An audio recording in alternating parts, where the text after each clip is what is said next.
नारायण ने बोला, लक्ष्मी आज शनिवार का दिन है, जिस दिन अपन इस दरिद्रता से मिलने के लिए पीपल के पेड़ के नीचे आए हैं।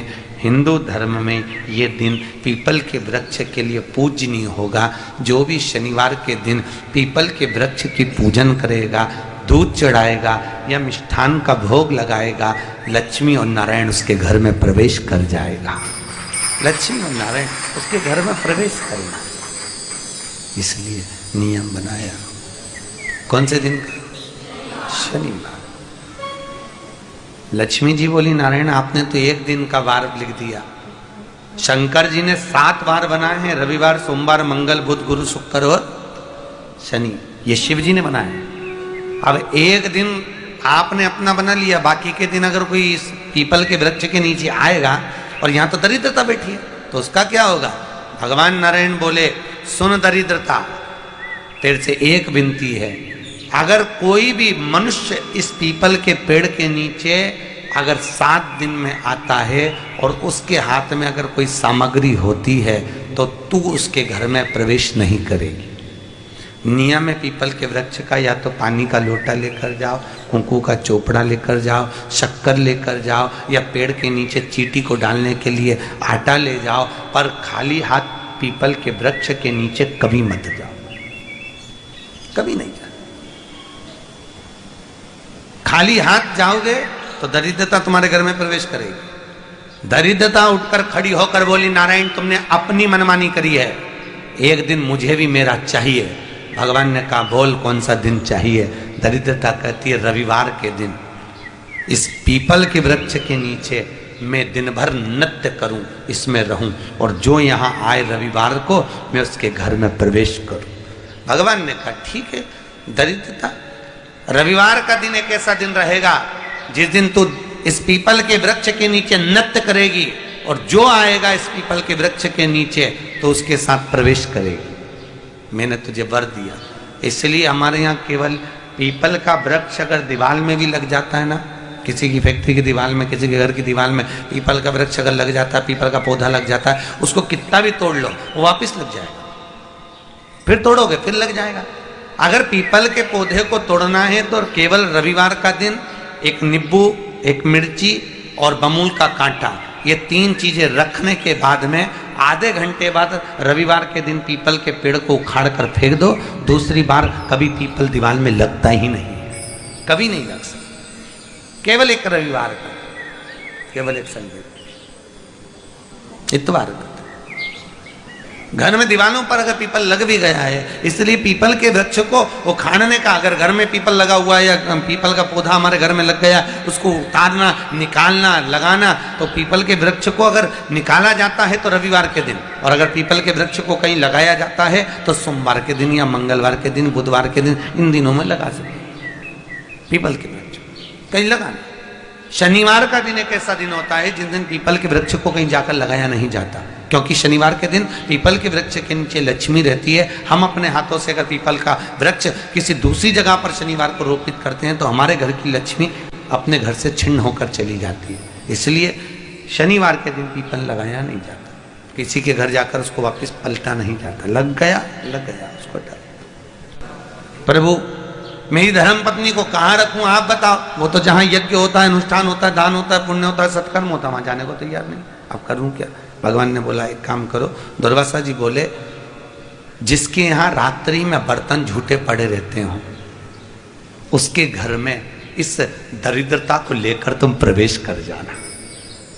जिसके यहाँ रात्रि में बर्तन झूठे पड़े हो वहां लेकर प्रवेश कर जाओ। दूसरी जगह दुर्वासा जी बोले, जो स्त्री घर में दोपहर के समय पर सो रही हो उसके घर में इसको लेकर प्रवेश कर जाइए। जो स्त्री दोपहर के समय में घर पर सो रही हो इस दरिद्रता को लेकर प्रवेश कर जाइए। तीसरा, जिसके यहाँ पर दरवाजे पर कांटे वाले पौधे लगे हों उस घर में इस दरिद्रता को लेकर प्रवेश कर जाइए। दरिद्रता, कितनी सुंदर बात कही है। दाता और विधाता, कौन कौन? दाता और विधाता। लक्ष्मी और दरिद्रता के सगे भाई हैं। कौन कौन? दाता और विधाता। दाता को फिटकरी प्रिय है, विधाता को नमक प्रिय है। ये दोनों हमेशा लक्ष्मी को और दरिद्रता को दोनों को समझाते थे, दोनों में प्रेम बढ़ाते थे। आज भी हिंदू धर्म की रीति है। यहां तो ठीक है, जिसके यहां पर भी अगर थोड़ी सी भी परेशानी होती है, थोड़ा सा क्लेश होता है, अशांति होती है, लक्ष्मी नहीं टिक रही हो, काम नहीं बन रहे हो, बहुत प्रयास करा जा रहा हो और हमारा कार्य नहीं होता, तो क्या करते हैं? फिटकरी और नमक को पानी में डाल देते हैं और घर में पोछा लगा देते हैं। आप लोगों ने आजकल फेसबुक पे भी पढ़ा होगा, व्हाट्सएप पे भी पढ़ा होगा। तो क्यों लिखा उसमें? उसका कारण ही केवल इतना है कि दाता और विधाता की प्रियता उसमें। माता ख्याति के जो 4 बच्चे हुए, इसमें जो 2 लड़के हैं, दाता और विधाता, उसकी प्रियता उसमें,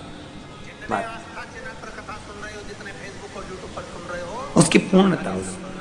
तो जिनकी अब संपदा की कमी होती है, वैभव की कमी होती है, दुर्वासा जी बोले अपनी धर्म पत्नी को वहां लेकर, जहां कांटेदार पौधे लगे हों वहां पर लेकर प्रवेश कर जाइए। सोमवार के दिन भगवान शंकर को अगर जल चढ़ाया जाता है तो हमारे घर में शीतलता। कांटेदार पौधों में उस दरिद्रता का निवास है। एक बहुत सुंदर बात है अपनी जिंदगी। कितना विचित्र कथा यहाँ वर्णन करी है श्रीमद् भागवत के अंतर्गत, जो वर्णन किया कि मृत्यु निश्चित है। शंकर के मंदिर में जाकर आप पूजा कर रहे हैं और शंकर जी आपकी नहीं सुन रहे, तो जरूर अपनी सेवा में कमी होगी। शिव देने में कमी नहीं रखता, कमी अपनी सेवा में। कई लोग कहते हैं हम शंकर जी की आराधना करते हैं, हम पूजन करते हैं, मैं तो इतने साल से बेलपत्र चढ़ा दी, मैं तो इतने साल से जल चढ़ा रही हूँ, मैं इतने समय से भगवान के 16 सोमवार कर रही हूँ, मैं इतने समय से संकट सोमवार के व्रत कर रही हूँ। भगवान नहीं सुन रहे तो उसमें भगवान की गलती नहीं है, गलती तुम्हारी है।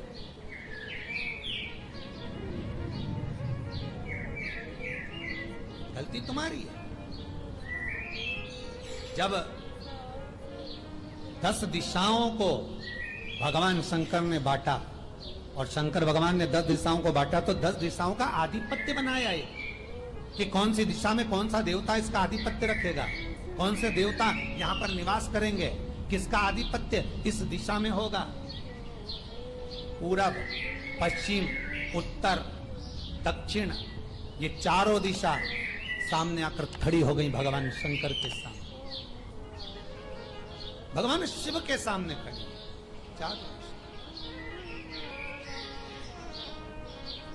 धीरे धीरे करते ईशान वायव्य ये भी आकर खड़ी।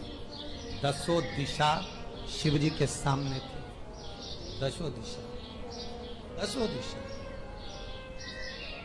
सारी की सारी दिशाएं सामने आकर जब खड़ी हुई, केवल एक दिशा ऐसी थी दक्षिण,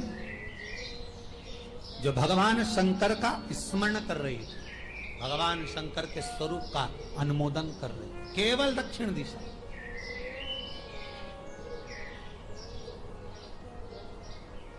कई लोगों के मन में एक प्रश्न है, जीवन से होगा शायद, और जितने लोग टीवी पर सुन रहे हैं, मोबाइल पर सुन रहे हैं कथा को, यूट्यूब फेसबुक पर,